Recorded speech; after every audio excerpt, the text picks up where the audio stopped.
ng mga gustong mag-food crawl matapos pasikatin ng lugar na ito ng mga vloggers, ng mga influencers. Yes naman mga stores sa Pollution at tuwing umaga po ay napakadumi din po at lalong-lalo.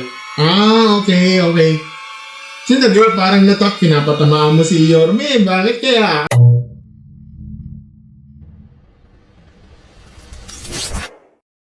Hello mga stories, welcome back sa isa na naman news content na. Mga stories, naalala niyo po ba yung kinontent natin kay Miss Bea Boris regarding dun sa issue yung hindi siya nasarapan sa sushi news sa official album niya. Meron akong nagawang reaction dun sa video na yun. Okay. Lalagay ko na lang yung card dito sa taas o kaya sa description sa baba. Ito yung ito yung Bea Boris binatikos dahil sa Hans Sushi review, Ngayon, yung mga stories, ay naka-members only na itong video na ito, Pero mapapanood niyo ito kapag ito ay naging part kayo ng certified ka stories plan for as low as 159 pesos a month bilang suporta sa aking channel. Okay? So, 159 pesos naman yun, suporta niyo ako, para sa akin, it is a way, At siguro, hindi kailangan ng ads para din ako. Pero, 150 naman, a big deal na sa akin ito, Okay? So, ito yung bilang suporta sa aking channel. Maraming salamat po sa if ever, sa mga nag-subscribe sa akin.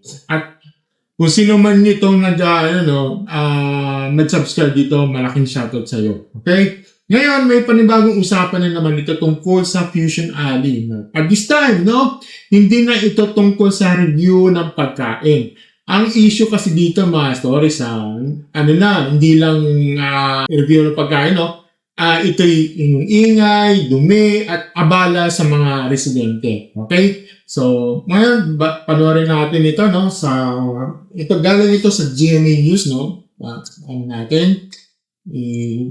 I-play na natin ito. Ito na. Inirereklamo na ng ilang residente ang pinagsagang Fusion Alley sa Maynila dahil umano sa ingay at dumi sa lugar. Sayang naman dahil sabi nga ng kanilang mayor sa isang panayam, maraming naging milyonaryo dahil sa pagnenegosyo roon. Ang hakbang ng Panginoon sa live na pagputok ni Mark Salazar. Mark, tanis mo yan. Bigyan na sa Fusion Alley ako dito sa Sampaloc, Maynila, ang tubo ng mga gustong mag-food crawl matapos pasikatin ng lugar na ito ng mga vloggers, ng mga influencers. Siyempre, buhay na buhay ang komersyo ng maliliit na negosyo. Pero ang komersyong ito ay nirereklamo ng ilang mga residente dahil nakakaabala raw. Yes naman mga stories. Totoo naman na may magandang side naman to. Mga buhay ng negosyo, maraming small vendors ang kumikita dito. Maraming estudyante talaga natutuwa dahil mas mura naman at mas maraming pagkain ng pagpipilian dito. Okay? So, ang concern kasi dito, may mga resident na dahil sa ingay, sa dumi, at sa area, di ba? May valid naman yun, may valid. Fusion ng iba't ibang pagkain ang makikita sa food bazaar na ito. Yung iba, gaya ng fried ice cream roll, baka nga ngayon mo lang masusubukan Pero karamihan sa mga pagkain dito, tinarayo dahil mura. Si Neneng B, kilala mo yung si Neneng B, yung parang, para sa mga kabataan dyan, anong ulam? Di ba siya yun? Yun nata. Kasi sa, Neneng B, nasa, Intramuros ba yun? Di ba? Malaking bagay sa inyo yung food alley na ito. Opo. Kasi po, mas marami po kami choices as students. Lalo na po yung... Teka, si Sofia Andres ba to? sorry. Naisip ko, ba ito? Sofia Andres ba to? Galing po sa malalayong lugar pa rin Hindi ba siya? para mag-aaral. Sorry. Marami sa mga food vendors sa Fusion Ayun na. ay yung mga nagtinda rin sa Ugbo, sa Tugdo. Isa pang food bazaar na pinasikat ng mga influencer na hindi rin Teka lang. May napansin ako sa may napansin ako yung post ni Bea Boris dito at parang chinare niya yung itong article, itong news na to. Makita mo Marky, yung pinost niya. May nakita ako talaga. maganda ang benta nila sa Fusion Alley ngayon, lalo na pag weekend.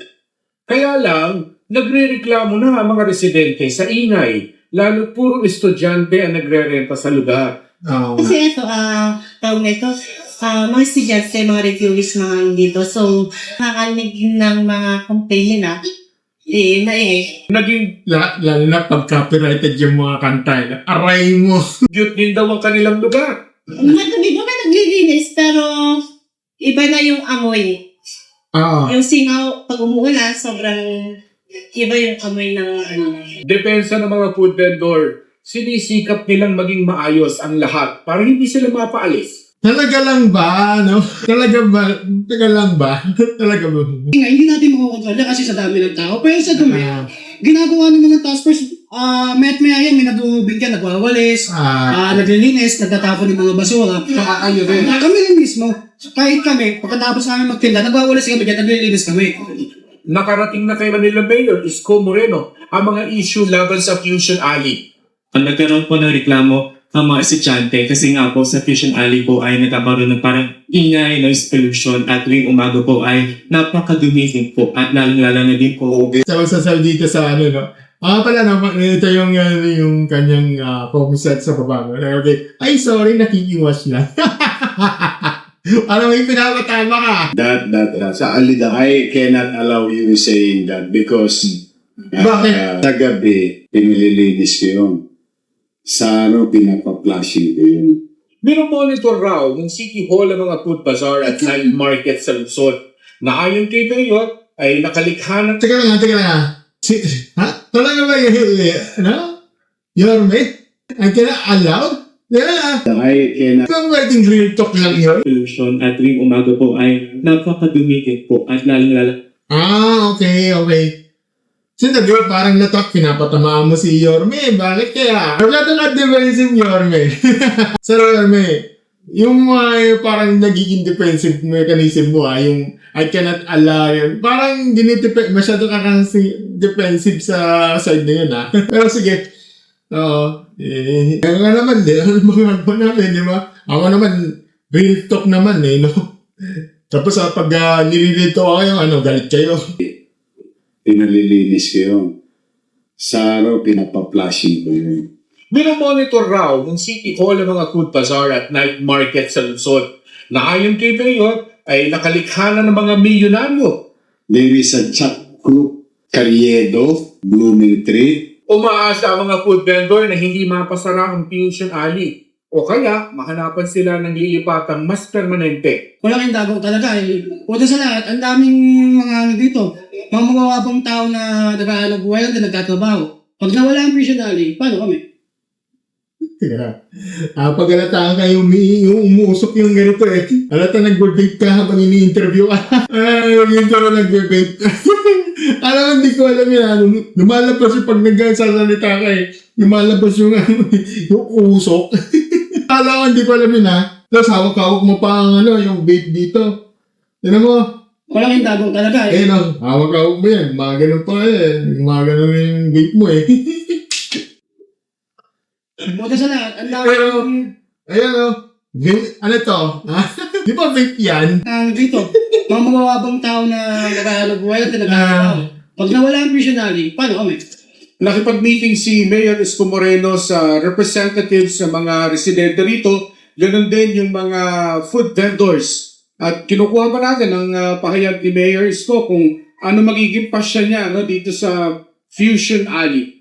Vicky. Abangan natin yan. Maraming salamat sa iyo, Mark Salazar.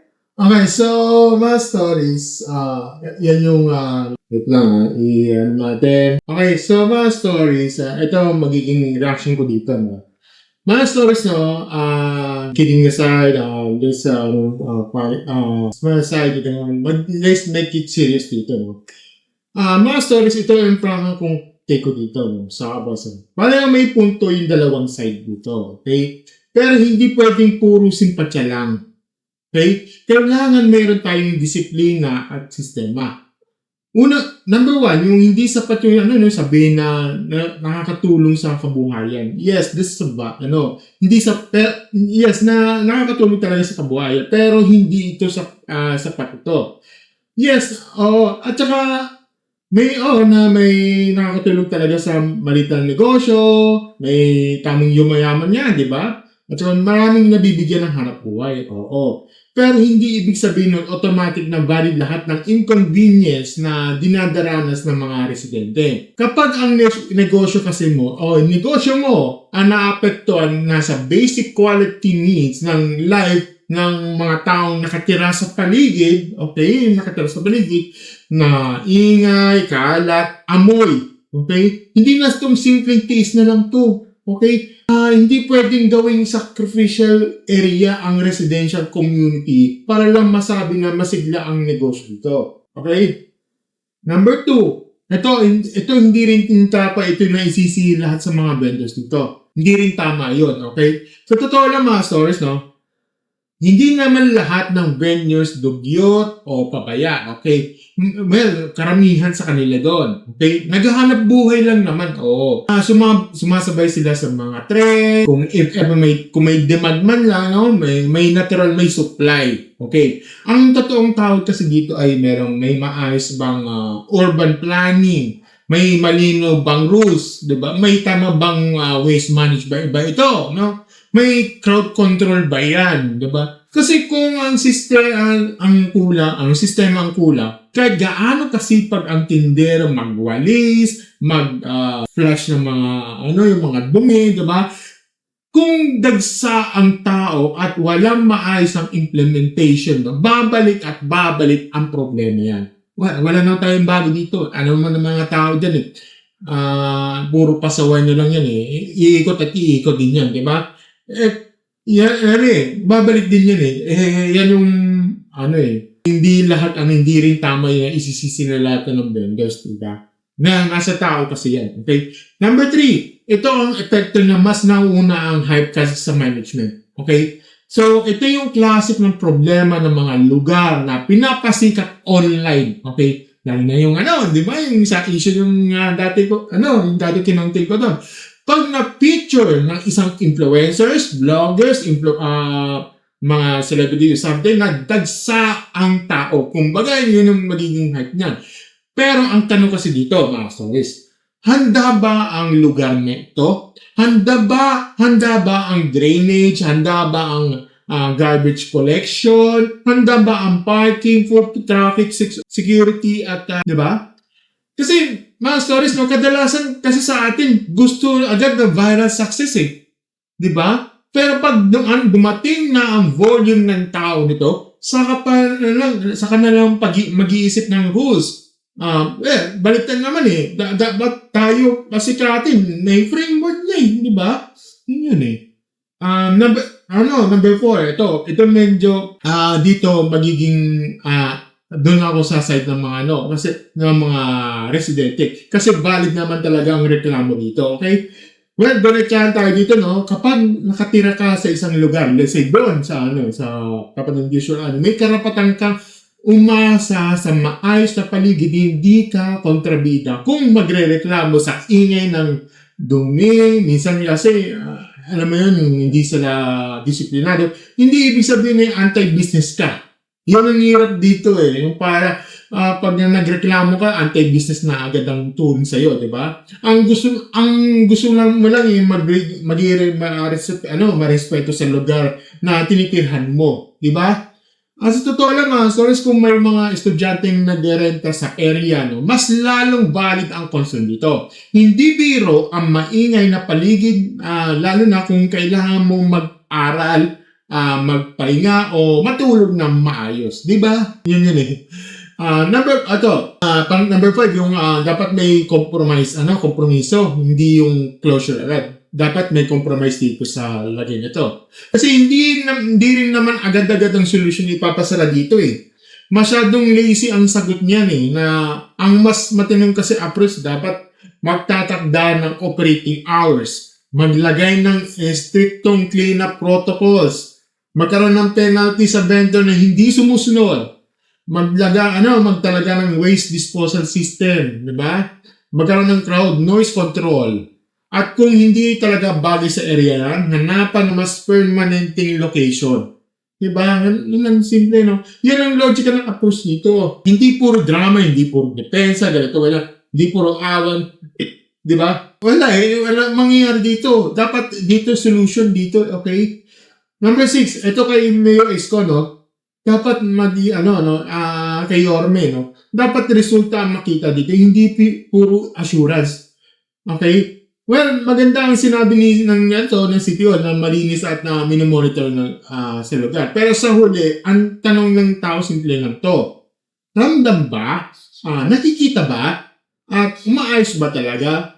With all due respect Yorme kasi pwedeng sabihin na may cleaning, may monitoring, may GC, may pictures pa araw-araw, no? Pero kung ang residents pa rin nagsasabi na mabaho, manuri at maingay, ibig sabihin may butas pa rin ang implementation. Kaya na sinabi ko kaya natatawa ako eh. Parang nagiging defense mechanism na sinasabi mo nga kanina sa video di ba? Na I will not allow to use that ganito kasi pina-flash namin. Sandali. May butas pa rin yun. Kaya sabihin mo, this is valid naman na, sinasabi, nililinis nyo, bina-flash nyo, Pero, hindi, this doesn't mean na talaga totally clean yun. Nadudumi pa rin. Kasi may mga butas pa rin sa implementation. Banggit merong Yorme okay? Kasi hindi sapat yung hindi ko papayagan sabihin ng madumi. Okay? Mas mahalaga yung mapatunayan sa actual na malinis niya at maayos ang setup. Kasi hindi nabubura ng press statement ang amoy, kalat at ingay kung naranasan pa rin ng mga tao ng mismong lugar. Okay? Number 7, ito sa mga content creators at influencers, may responsibility din. Ikaw, Miss Bea Boris, ikaw din, isa ka doon, no? And even sa mga influencers dyan, like say anytime naman, kasi yung napanood ito, mayroon akong content dyan, no? Ito rin dapat natin pag-usapan. Kapag pinapasikit nyo sa isang lugar, okay? Hindi lang pagkain ang nabibenta nyo. Nakaka-apekto rin kayo sa volume ng tao. Isipin nyo yan.